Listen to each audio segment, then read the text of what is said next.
and welcome to our new series, In Their Own Words, where we are taking a moment to highlight our diverse tennis leaders. Today, I want to welcome the Crichlow brothers, Troy, Shaun, and Scott. Welcome, guys. Hello. How you doing? And I'm Chantal Roche, D&I manager for USTA New England. So it's so awesome to have you three on today. I have worked with Scott a lot in the past. He's been on our D&I committee before, but I wasn't aware about you, Shaun, and you, Scott. So welcome. It's so nice to meet you. Why don't you guys just jump right in and tell me about your tennis story and growing up playing tennis? I'm really excited to hear about it.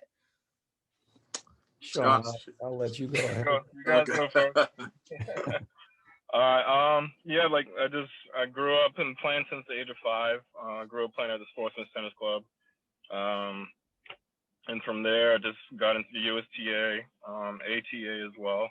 And then just grew up playing tournaments, went on to play college tennis over at Ohio State University, and then transferred to Hampton University, where I finished out my career. Did a few futures after college, but then financially couldn't, stay out there the way I would like to, and then got into coaching right away from there on. Awesome. He's leaving out some of his accolades. He's undefeated in the 12 and unders, USTA, top 5 in the country in the 12s. So he's leaving a few things out. I mean, just pretty much on average was top 5 in every age division, and ranked nationally as well. So then I went on, got the opportunity to be a hitting partner for John McEnroe, Cat Cash, and a couple other pros when we had the Champions Cup Boston. So that was a pretty cool experience, just hitting and playing a few games against John McEnroe, and getting to talk with him more a little bit after that. And yeah, just been coaching for over 20 years of experience. I'm a certified USTA high performance coach, and just from there on, just been coaching with that and working on a smaller business and things like that. Go ahead, Amazing. Scott. Amazing. Thank you. Well, yes, I'm the oldest of the three of us, Scott. I started playing at the age of 6 at the acclaimed Sportsman's Tennis Club, now the Sportsman's Tennis and Education Center or Enrichment Center. Enrichment Center. Anyway, same location, same story. Great grassroots tennis program for socioeconomically challenged and minorities, and that's where we all got our start. That's where I got my start, and just kind of went up through that system. We eventually branched out to other programs as we got better. I ended up going to college on scholarship, full scholarship at Seton Hall University. And my tennis was really supposed to kind of stop there. I majored in physics and electrical engineering, got degrees in both, was planning on, doing the 9 to 5 deal. But I think during college, I really kind of burnished my passion for tennis. I improved quite a bit, and I was encouraged to pursue the game professionally, which is what I did. I told myself I'd give that a shot. Felt like I owed it to myself, and that's how I got into coaching. That was the one job that would give me the flexibility to kind of come and go as I please. So I would teach, I'd save up money, I would go out and play, run out of money, come back, teach. So it was that cycle, but all the while, it really felt like this is what I was supposed to be doing, as opposed to what I had actually gone to school for. So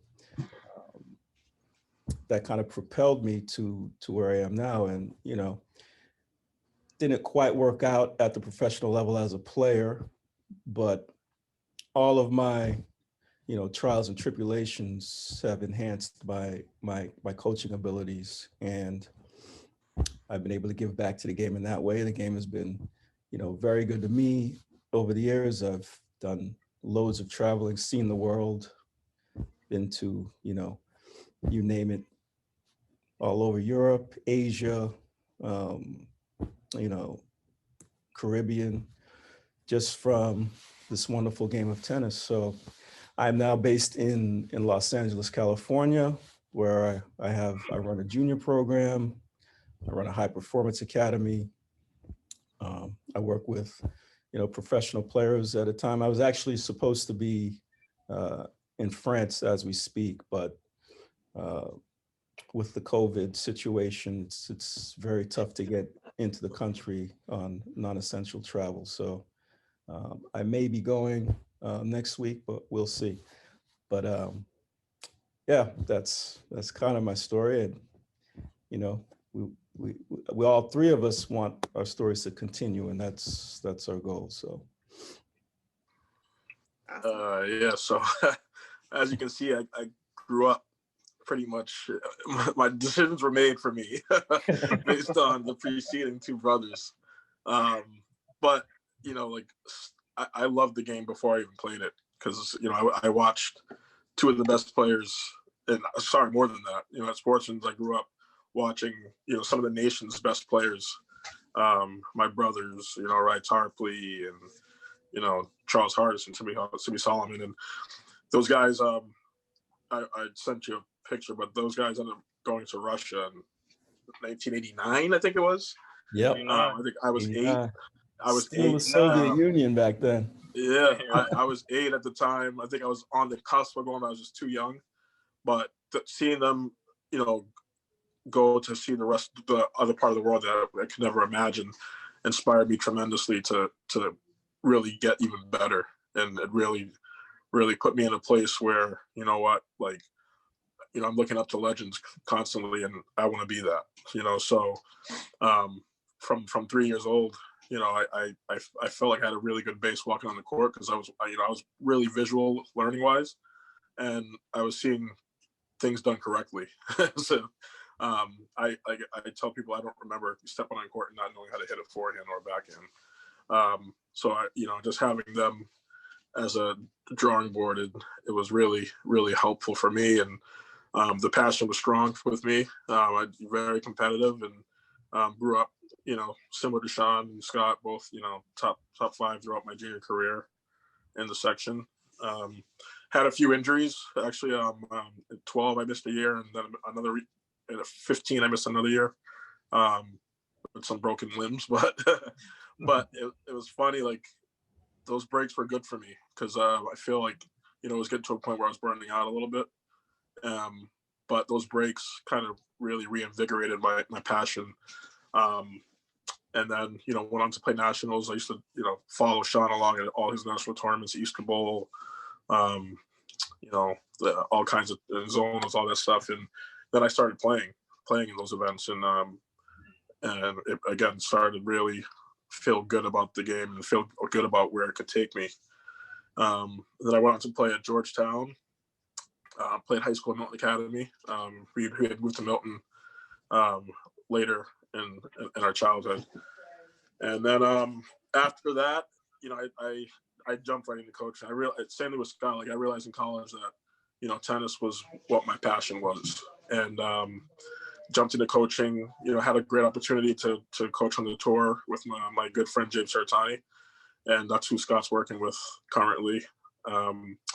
So I traveled Europe, traveled all over, and came back and got right into coaching. And now I've started to dabble a lot with organizations and boards and committees, like Chantal, me, and we worked on diversity and inclusion. So we've gotten to tackle some issues in our sport, through our committees and diversity and inclusion. I'm the chair for the National Selection Committee now, going on my second term. And I'm also on the board of A Bright Future, which is very close and dear to me, because it's a board that it's a foundation that's trying to help young Black males navigate tennis from underserved communities. Started by my friend Chad Bright's younger brother Ahmad, who's currently serving time in jail, and he wanted to find a way to help kids go in the right direction as opposed to veer off. He was very talented, and hopefully he'll be getting out on parole soon and be able to further our mission. But other than that, like I said, like my main thing is high performance tennis. You know, I've coached a few kids that have done pretty well. Some some top of the country, some top in the world I've worked with. And I continue to try to develop juniors from the ground up. That's the best way for me, as opposed to catching them late and having to fix some things, So, but yeah, Sportsman is huge for me and our family, and I'm helping out there now, working a little bit. So it's nice to be back and see that the mission continues to grow. Yeah, that's awesome. And it's amazing to be in the presence of all this tennis talent. Like, kudos to you guys. I just love that you've all talked about giving back to the sport, and that's just so fantastic. Because kids they need their role models, and we need to spread the love of tennis to as much as we can all over the place. So yeah. So kudos to you. And I love that you guys grew up playing tennis at Sportsman's. Pre-pandemic, the last time I was there, it was just like one of the best experiences, because all the kids were coming from after school or wherever, and it was just like this crazy amount of kids, and I literally saw like every different type of face that you could think of, and it just I love what Sportsman's has been doing. And so to hear, sometimes we forget that there's so many people that have come up through Sportsman, so that's awesome. But with that inclusive culture that is Sportsman's, what was it like for you guys when you went to college? Like did you guys have any challenges? As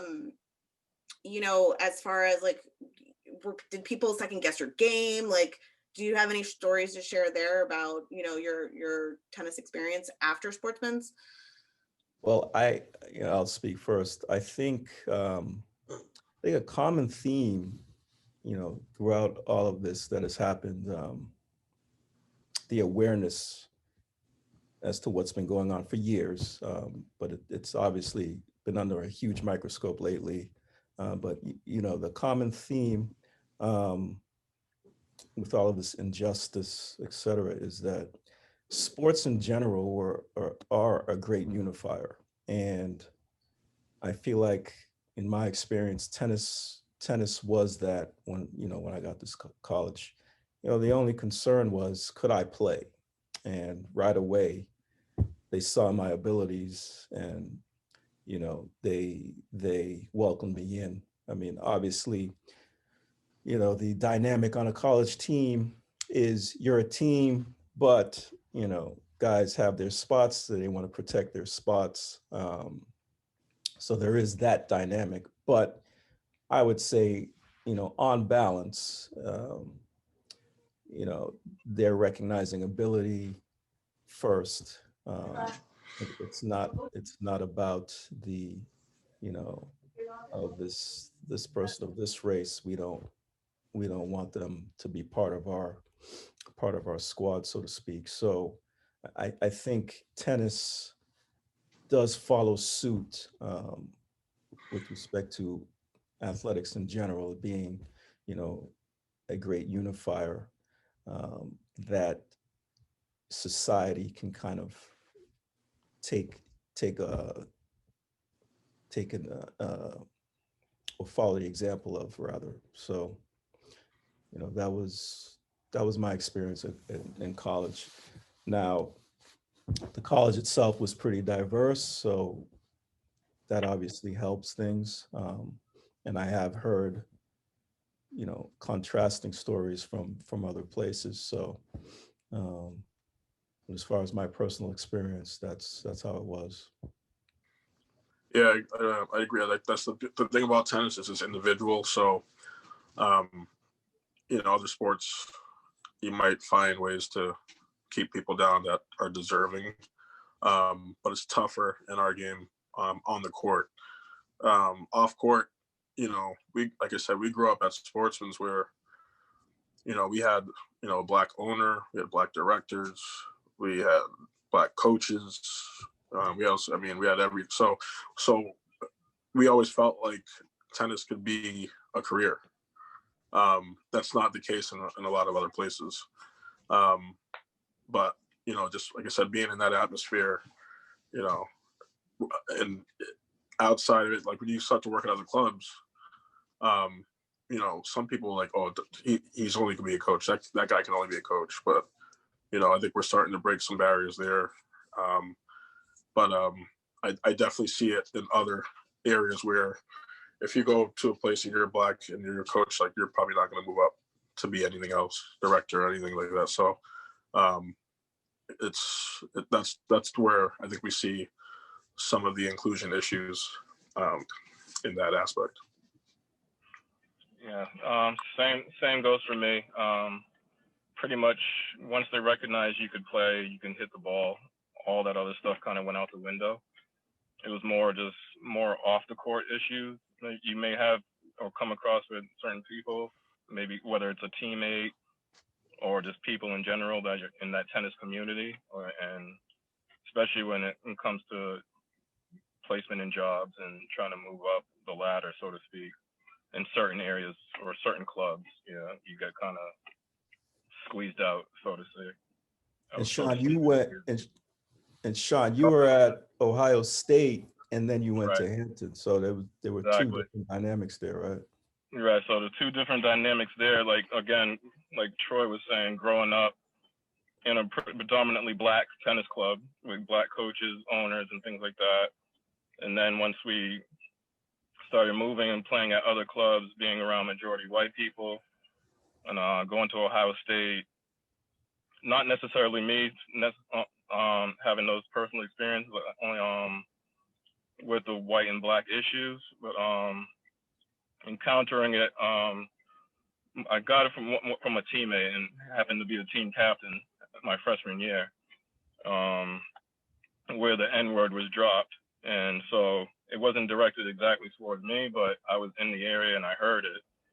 So that kind of isolated me more from my teammates once I heard that from him, especially being the team captain.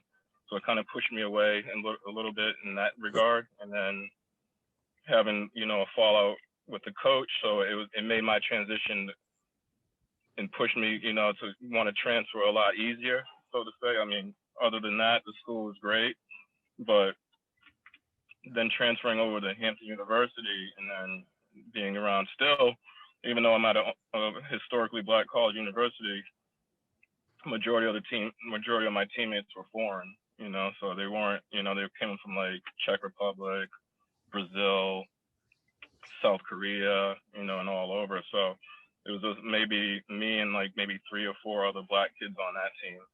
But I felt just being around the campus, I was able to get that, felt like I belonged more of, I got that feeling where I belong, just being around my people. So.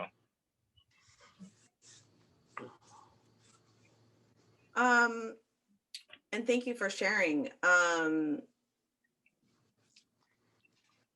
You mentioned a little bit, Troy, about the barriers as far as, maybe Black coaches transitioning into a director level position. And there might be some other barriers that we haven't touched upon. So everyone feel free to chime in.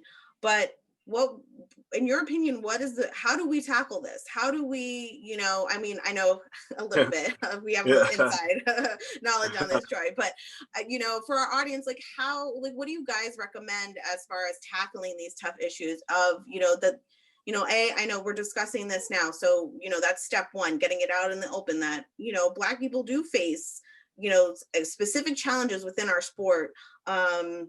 So I'd love to hear any suggestions for anyone that's, maybe in a position to hire someone.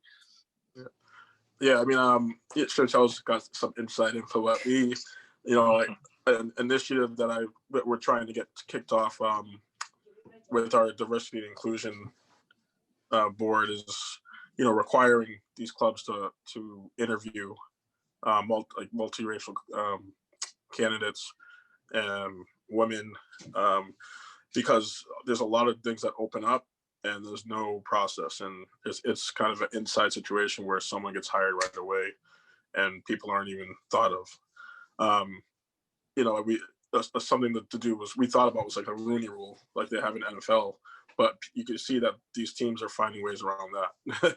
They're doing a fake interview, or just bringing someone in just to satisfy that.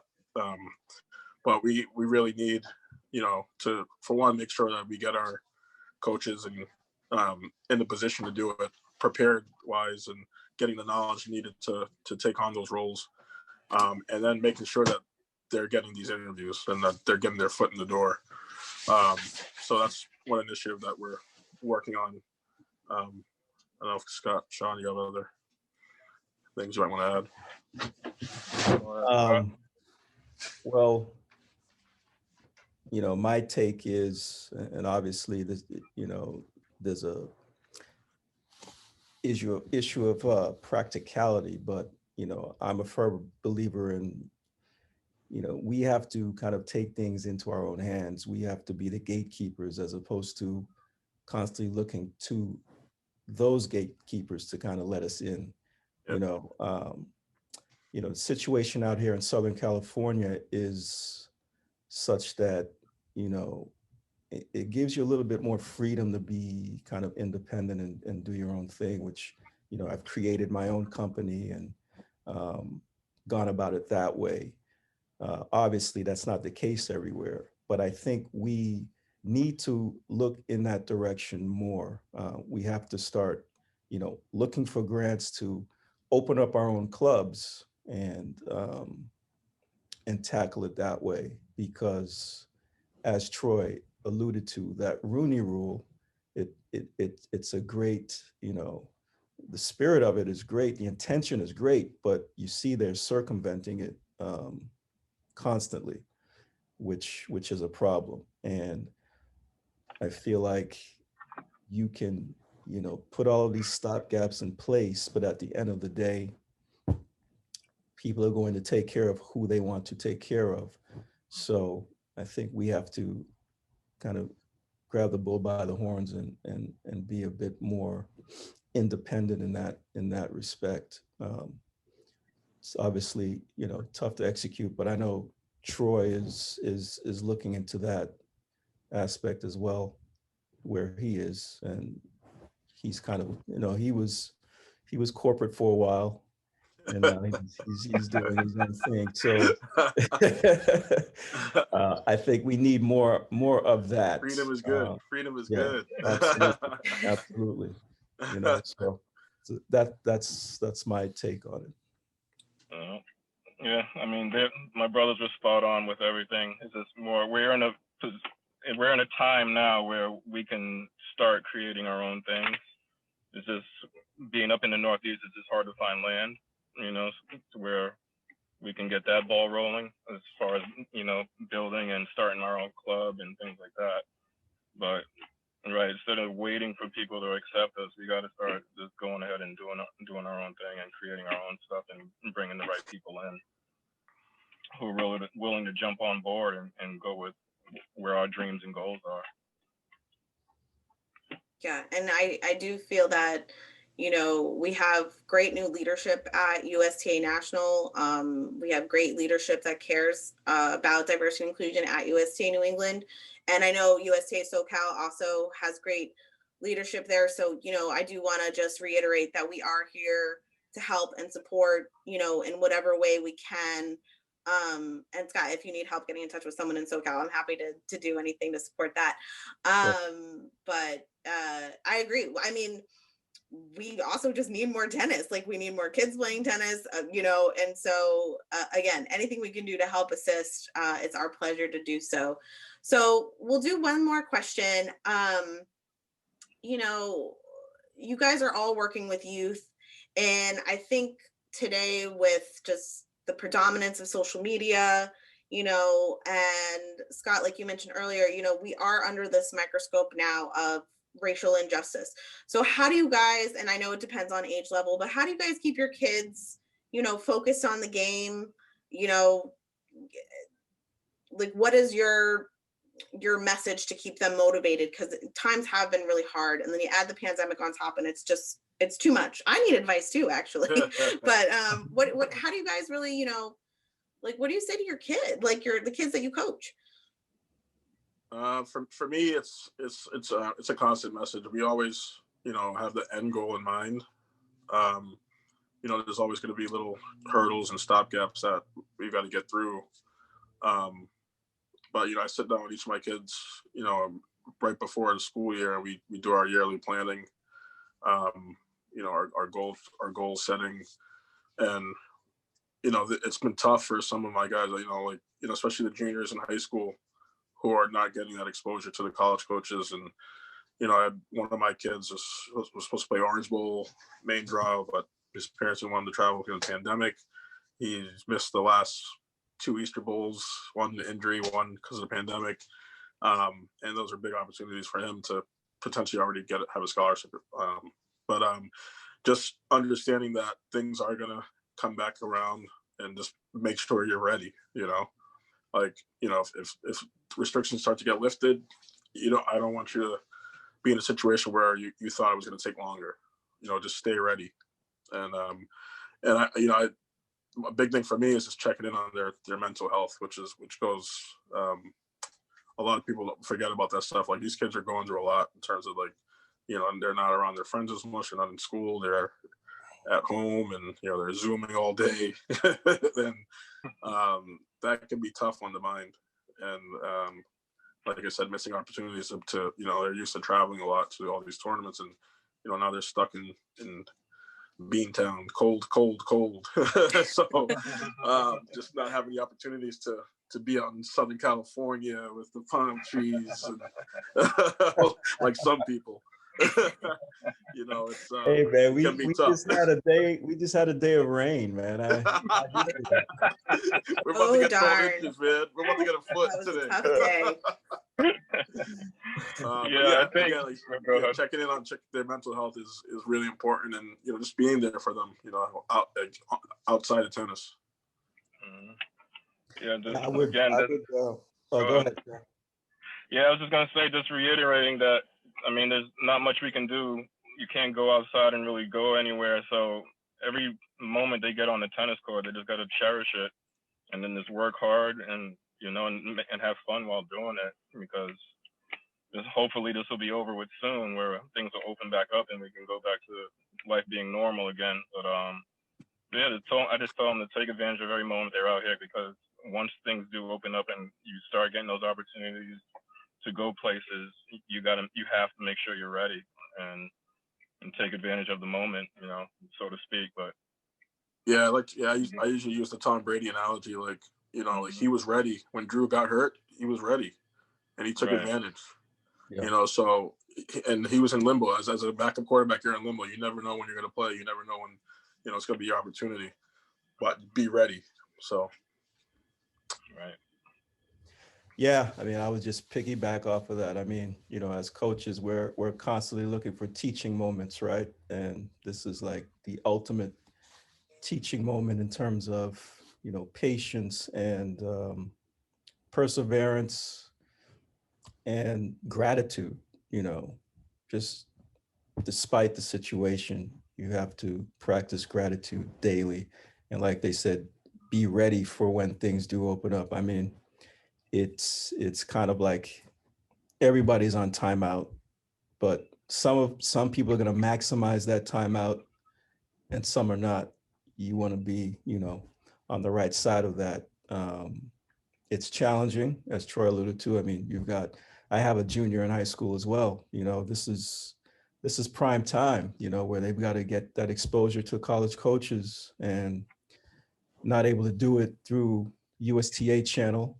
There are some UTR events, which are poorly run, by the way. There's no regular, but something. But yeah, you know, just constantly checking in with them mentally. You know, how are they doing? Are they, you know, just grateful to be on court finally and ready to put the work in so that they're ready when that time starts. So yeah, I mean, it's challenging for all of us, but we have to make sure we're examples for them, you know, as far as something to look up to. If we're showing despair, then they're definitely going to feel hopeless. So, you know, I think it's incumbent upon us to show them that there's light at the end of the tunnel and that, you know, we'll get through this. Definitely. Well, And thank you guys. Chantal, to go back, Chantal, to go back on one of your previous questions, of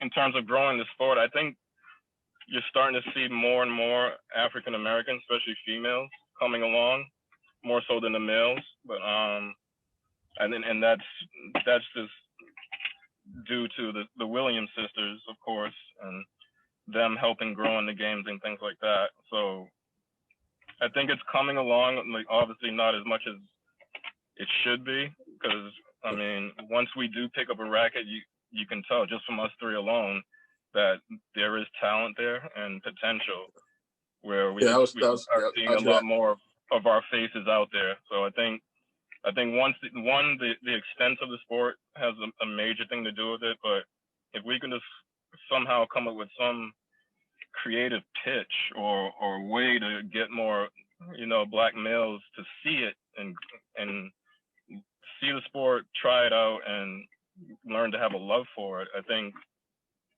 you know, there'll be more successful men on the tour, as you're starting to see now with the women coming up and the young teens like Coco and a slew of other girls coming into the game now. But the opportunity for that has to be there as well, right? I mean, we were fortunate. I said, like Sportsman's does a good job of exposing kids to the sport, and we need to take that to the next level. We always had older kids to look up to as well, so we could see there was a light at the end of that tunnel, so to speak. You know? Yeah, like I said, I mean, exposure is one thing, but then, you know, if they take a liking, we got to find a way to, you know, to nurture that love for the game, that talent. Right. I mean, we had a system in place for us. You know, the Sportsman Club was an excellent program that gave us the opportunity. So we need to replicate 10-fold, 100-fold, 1,000-fold, really, what was going on at Sportsman's around the country, so that if they see, you know, a Francis Tiafoe on the television, they have somewhere to go with their racket. Mommy, Dad, I want to get a tennis racket. I want to play tennis. They have somewhere to go, and they have a program that will develop them and keep them interested, keep that passion alive, and then I think we'll have that transformation. Yes, and I'm on 100% agreement. You know, I think tennis does a lot for youth, but there's so much more we can do. I'm constantly pushing, you know, the beauty that is the NJTL network, which Sportsman's is a part of. I personally feel that our next rock stars, men and women, are playing right now. They're playing in NJTLs right now. And we're having more conversations about connecting those dots. Like, how do we make sure that these kids are getting in front of coaches that are recruiting for universities? And then what are we doing after that to make sure, you know, the ones that truly have that talent make it, you know, to a professional level? So there's so many things coming up. So I can only, you know, I wish I had a crystal ball to say, like, we're going to have, you know, so many new Black male tennis players on the pro tour soon. Because there is you guys are right, there's a little bit of imbalance there, and Tiafoe can't carry it all right now. So I have my fingers crossed that we, you know, get better at identifying talent and making sure they get to where they need to go. You guys have been awesome. And I just want to highlight, Troy mentioned to me that you guys were USTA Family of the Year in 2004. And so congrats on that. Don't want to leave that out. And, you know, I don't know if these two want to talk about their Russia trip at all. That was pretty awesome. really good experience. I wish we had more time. I can talk about we can bringing you set up guys another back one. again if you want. We'll set up another one for that one. and so, but that yes, was wild. That was wild seeing those pics, Shaun. I know. Oh yeah, you're jumping the gun. We're gonna put those. We might be putting those up on social media so everyone can see them and know what we're talking about.